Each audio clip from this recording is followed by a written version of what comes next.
You must be the change you wish to see in the world. Mahatma Gandhi. Hi, welcome back. It's Rhonda, the Good Influencer. Welcome back again from whatever channel you are subscribing from. I believe pretty much I'm on every channel. Buzzsprout is my host website, and they have me signed up on Amazon, Pandora, Stitcher, Deezer, and Listen Notes, and just about everywhere. Thank you, Buzzsprout. This is turning out to be a plug for them, but they're really good if you want to start a podcast.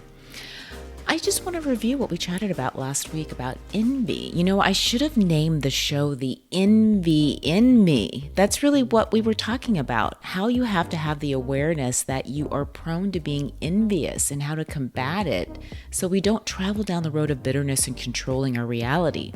My cure that I shared was to compliment people at things that they're better than you at. I think that creates a lot of humility. And it gives you the ability to do some self-discovery and find some talents of your own or create a talent of your own. So I really hope that you complimented somebody. You know, share the love and the joy and create a beautiful reality. Okay, on to the third of the 7 deadly sins, greed. Man, I was a greedy kid. Were you?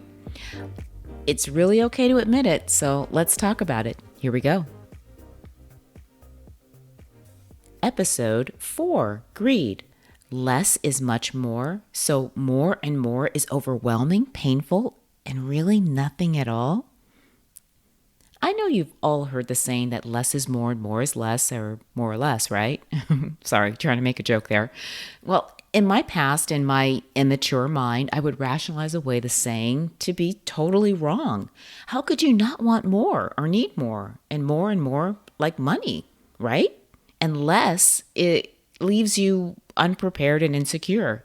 So I would, do this laundry list and say, okay, this is what you need more of. And it's obvious you need more money, more food, more homes, more clothes, more car, more time, more life. Sounds right? To a 16-year-old or a 24-year-old. So my rationale was to live by the model that more is more and more is better and great and less is dumb and stupid.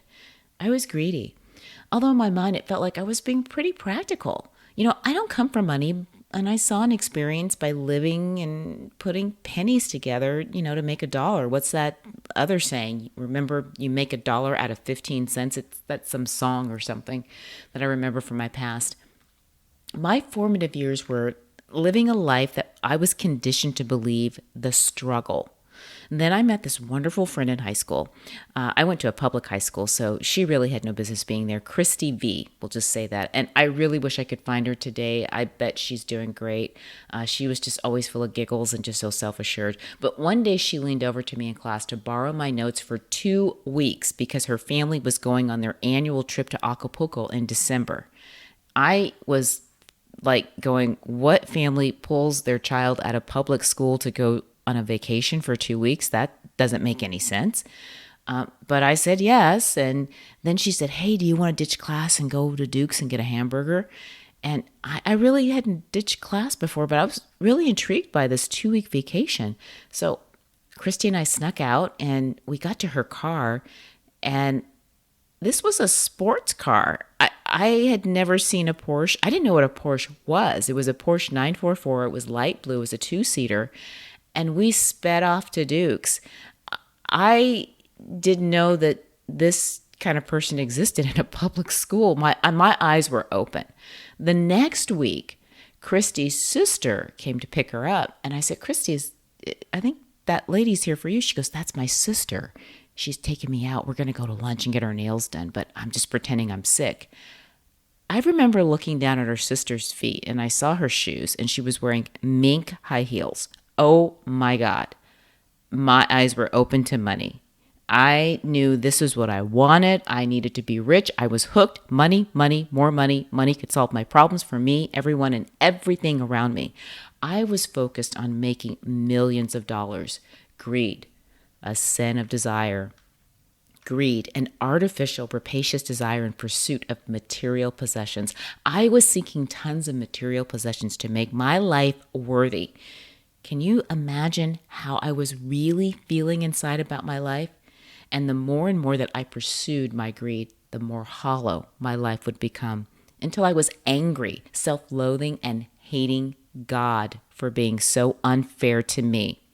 It wasn't until I became exhausted of pursuing or pushing myself so hard, to pursue this greed of mine, to live up to it. I had to reassess my worth. I had to reassess my friends, my friendship. I had to come down to earth and realize that I had too much and enough. Even though I had not accomplished all the material things that I wanted, I wasn't even close. That was really hard for me to admit, that I didn't make my goal.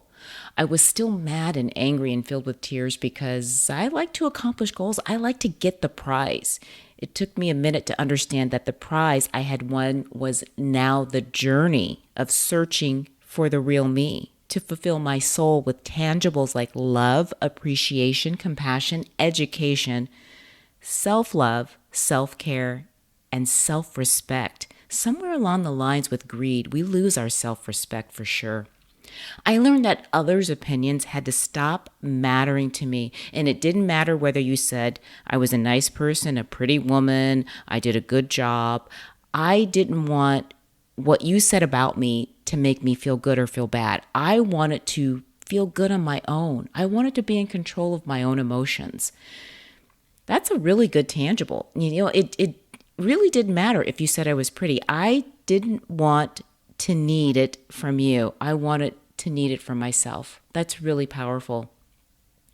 My definition of greed is someone who is insecure and needs a whole lot of outside stuff to feel good and important. Some say that there's a hole in your soul. I know you've heard that because you have to keep filling it up. And some people allow their greed to make excuses for hurting other people in the pursuit of whatever that material possession is that they want. You can become manipulative, you can steal, you can lie, you can cheat. You rationalize it away. You say things like, I had to do it. I'll make it up to you later. When I hear people say that and give me those excuses, I stop, I pray for them, and then I cut ties. I take a break. I'm not mad at you. It's just that I know that you need to work on self-love, and I need to work on self-love and self-respect. And this is just not going to work out. I know that searching for outside stuff doesn't fix the inside. Can you look around at your life and be happy that the other person may have much more than you, and that you're still happy with yourself, with what you have and your accomplishments? Because I can pretty much guarantee that you have more than you think you do when you really start looking around inside. I'm going to leave it here with greed and pick up with gluttony. Greed and gluttony are very similar.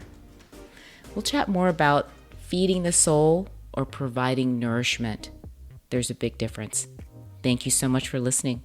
And remember, you have more than enough. You are enough.